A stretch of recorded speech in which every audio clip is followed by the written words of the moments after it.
Hay un conocimiento que no se enseña en las escuelas de negocios. No aparece en los manuales de ventas tradicionales. No lo encuentras en un curso rápido de fin de semana. Es el conocimiento que separa al vendedor que sobrevive del vendedor que construye imperios, al que ruega por una venta del que elige a quién venderle, al que suda antes de cada llamada del que camina con una calma que desconcierta. Ese conocimiento no tiene que ver con técnicas. Tiene que ver con algo mucho más incómodo de mirar. Cómo funciona realmente la mente humana cuando decide comprar. Y lo incómodo no es lo complicado. Lo incómodo es que obliga a mirarse a uno mismo. La mayoría de los vendedores vive con una creencia falsa. Creen que vender es transferir información. Creen que si explican bien, si muestran bien, si argumentan bien, el cliente, siendo racional, va a decir que sí. Pero el cliente no es racional. Nunca lo será. El cliente es una máquina de emociones, que luego busca excusas, lógicas para justificar lo que ya decidió por instinto. Y aquí está el primer secreto que nadie enseña. La decisión de compra ocurre primero en el sistema límbico, mucho antes de que la corteza prefrontal pueda ponerle palabras. El sistema límbico no entiende de precios, no entiende de tablas comparativas, no entiende de características técnicas. El sistema límbico entiende de una sola cosa: seguridad o amenaza. Y cada vez que te sientas frente a un cliente, su cerebro, en fracciones de segundo, está decidiendo si tú representas seguridad o representas amenaza. Si representas amenaza, se cierra. No importa lo bueno que sea tu producto. No importa lo bajo que sea tu precio. No importa lo urgente que sea su necesidad. El cerebro se protege siempre. Por eso hay vendedores que lo hacen todo bien y no venden nada. Y hay otros que, sin hacer nada especial, cierran una tras otra. La diferencia no está en lo que dicen, está en lo que transmiten sin decir. Brian Tracy lo llama transferencia de convicción. Es la capacidad de proyectar una certeza tan sólida que el cliente la toma prestada. Porque en el fondo, el cliente no busca información. Busca permiso para sentirse seguro.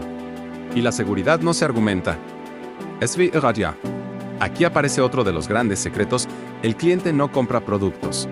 Compra versiones mejores de sí mismo. Cuando alguien compra un coche de lujo, no compra un vehículo. Compra la sensación de haber llegado. Cuando alguien contrata un servicio de consultoría, no compra horas de trabajo. Compra la tranquilidad de no estar solo en una decisión difícil. El vendedor novato habla de lo que el producto es. El vendedor maestro habla de quién se convierte el cliente al tenerlo. Y esa diferencia no es semántica. Es psicológica.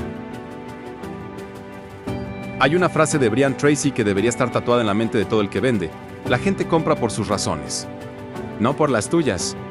Parece obvia, pero mira a tu alrededor. Mira cuántos vendedores pasan el día entero explicando por qué su producto es maravilloso, por qué su empresa es la mejor, por qué su oferta es irrepetible. El cliente no está escuchando. Está esperando que termines para hablar de lo que a él importa. Y lo que le importa rara vez es lo que tú estás diciendo. Por eso la habilidad más infravalorada en ventas no es hablar, es preguntar. La mayoría de los vendedores hace preguntas para confirmar lo que ya saben. Hacen preguntas cerradas, preguntas de relleno, preguntas que no incomodan. El vendedor de élite hace preguntas que duelen, porque sabe que el dolor bien entendido es el único motor de decisión real. Pregunta: ¿qué pasa si esto sigue igual? ¿Cuánto te está costando no resolver esto? ¿Cómo te sientes cada mañana cuando te enfrentas a este problema? Y cuando el cliente responde, no interrumpas. Solo chalo. Porque mientras el cliente habla, algo pasa en su interior, empieza a convencerse solo. Hay un error que comete el 99% de los vendedores, y es tan sutil que ni siquiera lo notan. Presentan el producto demasiado pronto. Apenas sienten que hay un mínimo de interés, sacan la oferta, enseñan el precio, muestran las bondades. Y sin darse cuenta, matan la venta. Porque el cliente no ha verbalizado su dolor lo suficiente. Y sin dolor verbalizado, no hay urgencia. Y sin urgencia, cualquier precio es caro. El vendedor experto sabe esperar. Sabe que hay un momento justo para mostrar la solución. Y que ese momento llega solo después de que el cliente ha dicho, con sus propias palabras, cuánto le duele no tenerla. Aquí entramos en territorio incómodo, la relación del vendedor con el rechazo. La mayoría le tiene un miedo paralizante. Y ese miedo los delata. Pero el rechazo no es personal, nunca lo es. Brian Tracy lo explica con una claridad que libera: el cliente no te rechaza a ti. Rechaza una propuesta, un momento, un presupuesto, una prioridad. Tú eres solo el mensajero. pero el ego del vendedor lo interpreta como una herida. Y para no ser herido, evita. Evita llamar, evita insistir, evita cerrar. Y la estadística es cruel, el 80% de las ventas requiere al menos 5 seguimientos. Pero la mayoría de los vendedores se rinde después del primero. No es falta de producto, es falta de resistencia emocional. La buena noticia es que la resistencia se entrena.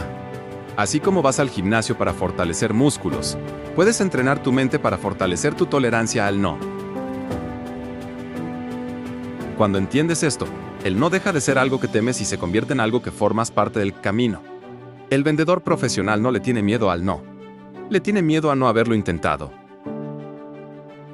Ahora hablemos de algo que pocos mencionan, el estado interno desde el que vendes. Puedes tener el mejor guión del mundo, el mejor producto, el mejor mercado. Si entras a una reunión con ansiedad, con necesidad, con desesperación, el cliente lo huele. Y cuando el cliente huele desesperación, algo en él se cierra, porque la desesperación es una forma de necesidad. Y la necesidad, en ventas, es repelente. Brian Tracy recomienda algo que suena contradictorio: vende como si no necesitaras la venta. No desde la soberbia, sino desde la plenitud. Desde la certeza de que si no es con este cliente, será con el siguiente. Desde la calma de saber que tú no eres tus resultados. Cuando el cliente percibe que no lo necesitas, algo en él se relaja. Y cuando se relaja, compra. Hay una paradoja hermosa en todo esto. Cuanto menos necesitas vender, más vendes. Porque vendes desde la abundancia, no desde la carencia. Desde la seguridad, no desde el miedo. Desde la identidad de alguien que ya es, no de alguien que intenta ser. Entonces, ¿qué hacer con todo esto? Primero, entender que vender no es convencer, es conectar. Segundo, dejar de hablar tanto y empezar a preguntar mejor. Tercero, entrenar la mente para que el rechazo no te derrumbe. Cuarto, vender desde la calma, no desde la necesidad. Quinto, recordar siempre que el cliente no compra productos. Compra como se siente al tenerlos. La psicología de ventas que nadie enseña no es un truco. Es una forma de estar en el mundo. Es la diferencia entre mendigar atención y merecer confianza. Entre perseguir clientes y atraer seguidores. Entre vender una vez y construir relaciones que duran décadas. La pregunta no es si puedes aprenderlo. La pregunta es, ¿estás listo para dejar de ser el vendedor que habla y convertirte en la persona en quien los demás confían antes de comprar? Ahora, sal y construye.